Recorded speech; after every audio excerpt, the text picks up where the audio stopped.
Please give an energetic and warm welcome to the one and only RJ Karthik.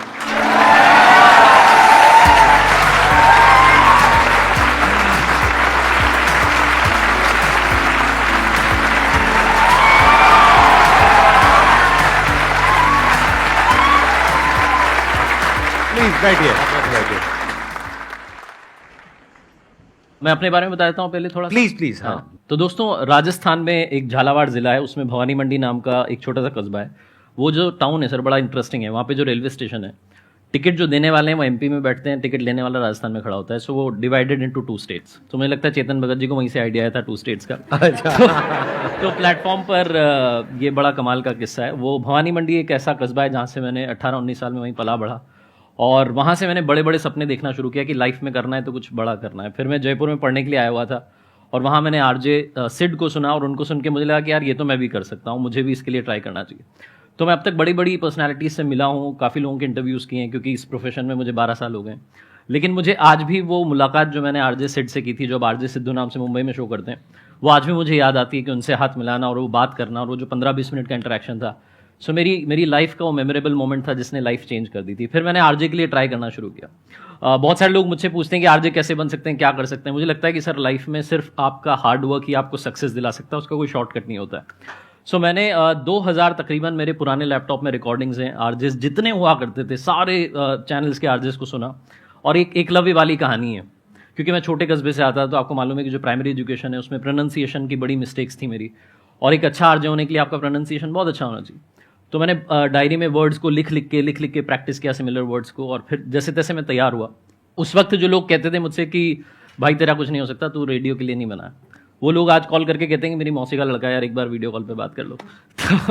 तो मुझे लगता है कि लाइफ में सक्सेस आपको खुद पानी होती है, खुद उसके लिए प्रयास करना होता है. बाकी दुनिया तो आपको गिराने के लिए, आपको पीछे ले जाने के लिए बहुत सारे लोग हैं. बहुत कम लोग होते हैं जो आपसे कहते हैं कि तू कर सकता है, तो आ जा. उनमें से एक सर है, उनके लिए जोरदार तालियां. Thank you so much. Thank you so much.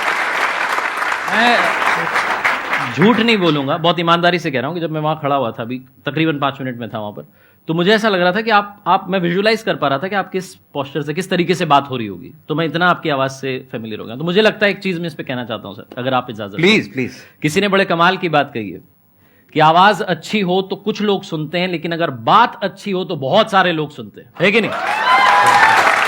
ये है sir. Thank you so much जी. चलिए जी, अब अपना Q&A सेशन शुरू करते हैं. सर मेरी लाइफ बहुत सॉर्टेड है, बहुत बढ़िया. फैमिली सॉर्टेड है, और अपना करियर भी मैंने छोटी एज में 3-4 अलग अलग चीज़ें ट्राई की हैं, और उसमें से जो मुझे अच्छा लगता है मैं वो कर रहा हूँ. बट इसके बाद भी कभी कभी वॉइड हो जाती है, क्रिएट हो जाती है एक ऑटोमेटिक वॉइड. मन नहीं करता किसी से भी बात करने का, चुप रहने का, अकेले रहने का मन करता है. तो ऐसा क्यों है लाइफ में?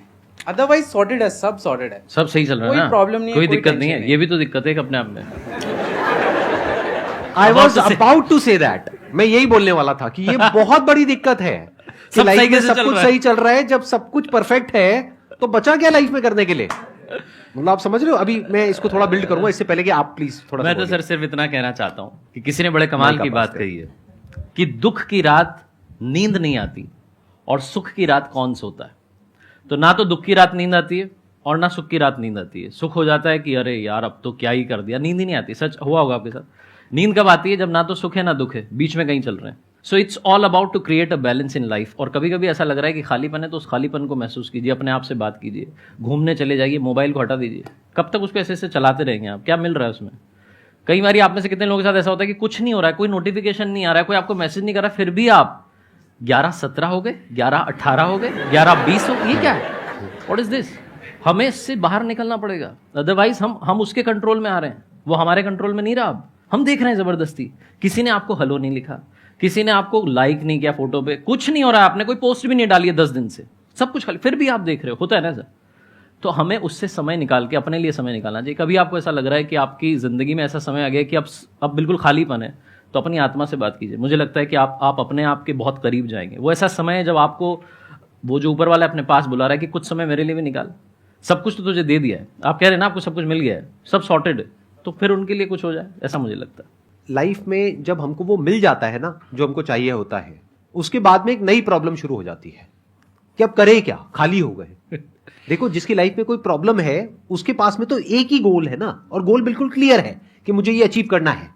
जब तक ये एंट्रेंस क्रैक नहीं हुआ, एंट्रेंस क्रैक करना है, उसके बाद में ये जॉब चाहिए, उसके बाद में ये करना है, वो करना है, व्हाटएवर। जब ये सब हो जाता है और आप जैसे खुद कह रहे हो कि लाइफ सेट हो गई है, ये बहुत ही एक, मैं क्या कहूं, एक बोरिंग स्टेट होती है जहां पर जा करके एक वॉइड फील होता है अंदर से। तो फिर उसमें क्या होता है कि लोग एस्केप करते हैं उस वॉइड से। एस्केप करने के क्या तरीके हैं? वही जो इन्होंने कहा कि या तो मोबाइल पे टाइम पास करते रहो, या थोड़ा सा दो चार लगा लो लवली लवली, हाँ, दोस्तों के साथ में जा करके बैठ जाओ, उल्टी सीधी बातें करते रहो इधर उधर की, या कुछ भी किसी भी तरीके से टाइम पास करो। एक तो ये होता है जिसको हम टाइम पास कह रहे हैं, एक्चुअल में हम टाइम को किल कर रहे हैं। वो टाइम जो एक दिन हमें किल करने वाला है। ऐसे में आपको अपने आप से पूछना है what next. Life eat sleep repeat वाले मोड में चली जाती है। जैसे बिल्कुल ऐसा है, एक मूवी आपने देख ली, बहुत अच्छी लगी पहली बार में, फिर दोबारा देखी क्योंकि बहुत अच्छी मूवी थी, दोबारा देखी, तिबारा देखी, फिर 4 बार देखी। अब आप कह रहे हो मैंने मूवी को वही बार बार लूप में देख रहा हूं और 1 साल से देखता चला जा रहा हूं डेली, अब थोड़ी बोरिंग हो गई है। तो बोरिंग होगी ना। ये जो वॉइड है, ये पता है क्या है? ये एक ऐसी फीलिंग है कि आप अंदर से कुछ और करना चाहते हो अपनी लाइफ में, लेकिन जो चल रहा है, जैसा चल रहा है, उसकी आदत हो चुकी है, उससे बाहर भी नहीं निकलना चाहते। तो एक तरफ से आप बाहर निकलना भी चाहते हो, लेकिन निकलने के लिए जो करना पड़ेगा, उसके लिए जो एफर्ट करना पड़ेगा, वो हम नहीं करना चाहते। इसको कंफर्ट जोन बोलते हैं। कि मतलब अब आपकी लाइफ कंफर्टेबल हो गई है। लाइफ में ना 2 चीजें होती है। एक होता है जो बेसिक हमारी नीड्स होती हैं, जरूरतें होती हैं, जब वो पूरी हो जाती है उसके बाद आदमी भागता है कंफर्ट के पीछे। जब लाइफ कंफर्टेबल भी हो जाती है तो अब कुछ बचा ही नहीं लाइफ में। अब जैसे इन्होंने कहा, अब आपको अगले गोल के बारे में सोचना है। अगला गोल क्या है? अपनी स्किल्स को अपग्रेड करो, अपने लिए कोई चैलेंजेस क्रिएट करो, लाइफ में अपने लिए कोई प्रॉब्लम क्रिएट करो। अगर नहीं है तो हमें लगता है problem free life is good. अरे नहीं, बोरिंग है। प्रॉब्लम क्रिएट करो अपने लिए, कोई ना कोई चैलेंज क्रिएट करो। जैसे अब सोचो मेरी लाइफ कितनी कंफर्टेबल है, अगर वैसे आप देखो तो। आपको वैसे पता नहीं है, लेकिन हाँ, मतलब वैसे बहुत कंफर्टेबल है as far as my business is concerned. लेकिन तब भी ये सब कर रहा हूं ना। क्यों कर रहा हूं? क्या जरूरत है? लगाओ, थोड़ा सा दिमाग लगाओ, क्या जरूरत है? आपको एक्चुअली जो लाइफ का जो हाईएस्ट पॉइंट है, मतलब एक्सप्लोरेशन के इस डेप पर जाना है कि ये हर चीज़ आपको एक्सप्लोर करनी होती है। अभी फॉर एग्जांपल ये सेशन से भी आप कुछ सीख रहे हो, सर से भी कुछ सीख रहे हो, पब्लिक से कुछ सीख रहे हो, तो आपको एक्सप्लोरेशन आपका मेन ये है, मतलब मोटिव है लाइफ का। तो वो उसका तो कोई एंड ही नहीं है ना सर। एक्सप्लोरेशन तो आप फिर यूनिवर्स को एक्सप्लोर कर सकते हो, खुद को एक्सप्लोरेशन कर सकते हो, थॉट को एक्सप्लोरेशन कर सकते हो। तो ये आपका पर्पस है। Absolutely right. हाँ,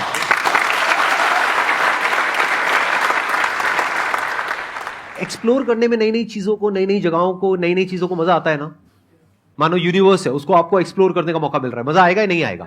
या एक कंफर्टेबल सी लाइफ आपको दे दी जाए जहां पे आपको जितना पैसा चाहिए उतना पैसा मिल गया, एक टीवी मिल गया, मोबाइल मिल गया, एक गाड़ी मिल गई, घर मिल गया, और वहां पर आप बैठे हो और अपना वही रूटीन चलता चला जा रहा है। उसमें मजा आएगा?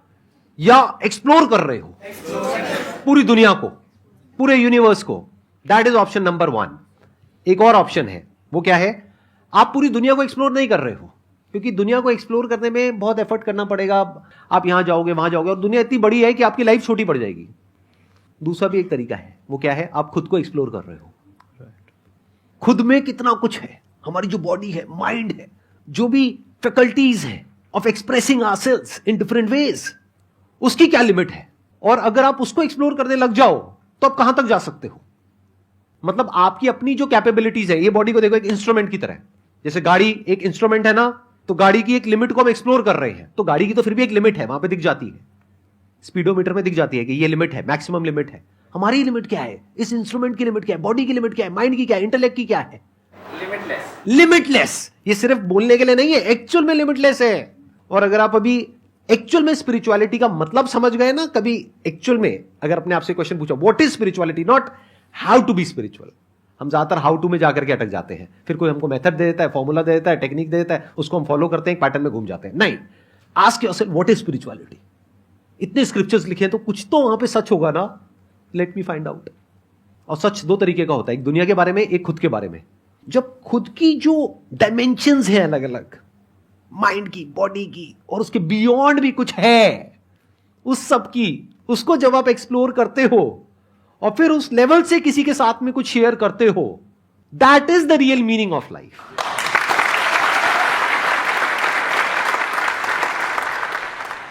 सर मेरा क्वेश्चन ये है like when you are moving towards a path there are points कि आपको फीडबैक मिलता है, नेगेटिव फीडबैक होता है या सीनियर ने कुछ बोल दिया in job, then you feel down and those words affect you a lot. काफी लोग ऐसे भी होते हैं जो जबरदस्ती आपके पीछे पड़े होते हैं, जिनको इस बात से ही चिंता है कि ये वहां कैसे पहुंच गया, संदीप सर से कैसे मिल लिया.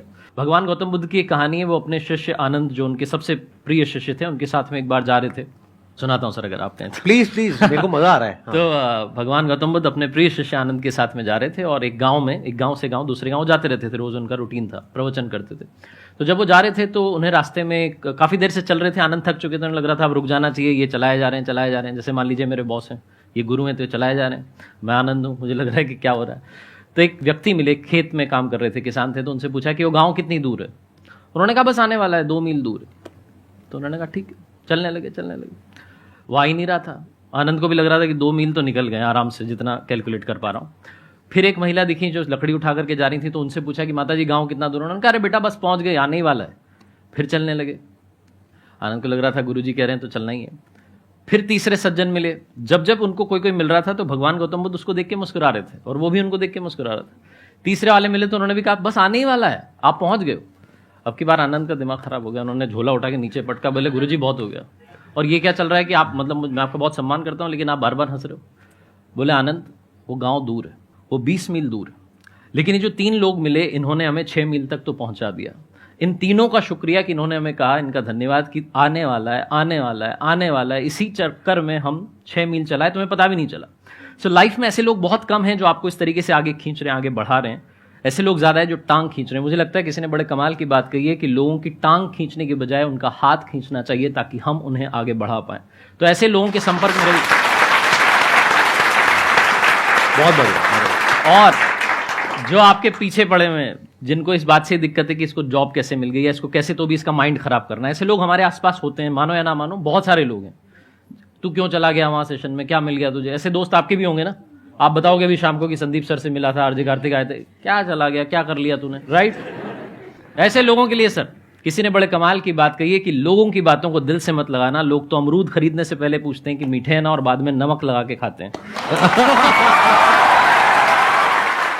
बहुत बढ़िया. लोग तो ऐसे होते हैं. तो आप ज्यादा चक्कर में मत रहिए, आप बहुत अच्छा कर रही हैं. आप जैसा सर ने बताया कि ये जो हमारी शरीर की जो यात्रा है ये अनंत है, हम कहीं भी पहुंच सकते हैं, कुछ भी कर सकते हैं. तो आप उनका लोड मत लीजिए. आप ये सोचिए कि मैं अच्छी हूं, अच्छा करूंगी.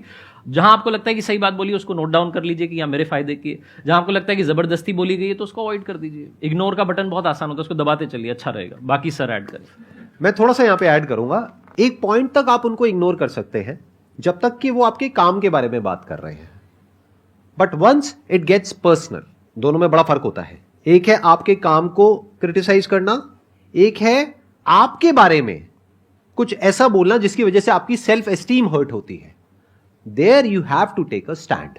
But at times you feel that if they are your family, you feel that you are disrespecting them if you are like replying back to them. कोई भी आपको क्रिटिसाइज कर रहा है तो जरूरी नहीं है वो आपका दुश्मन है, हो सकता है वो आपका दोस्त है. इनफैक्ट दोस्त ही क्रिटिसाइज करते हैं जो अपने होते हैं. वही तो आपको बताएंगे ना अब आप गलत ट्रैक पे हो या आप सही नहीं कर रहे हो, आप गलत कर रहे हो.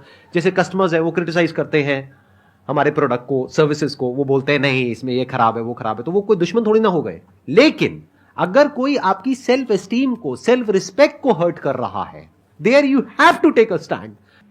मेरी एक लाइन है जो मैंने अपने कई सेशंस में अलग अलग बार बोली है, अलग अलग तरीके से. आज एक बार फिर रिपीट कर देता हूं उस चीज को. आपको लाइफ में पावरफुल बनना है, इसलिए नहीं कि आपको पावरफुल बन करके किसी का टॉर्चर करना है या किसी को दबाना है. आपको पावरफुल बनना है ताकि ये दुनिया आपका टॉर्चर ना कर सके. क्या बात.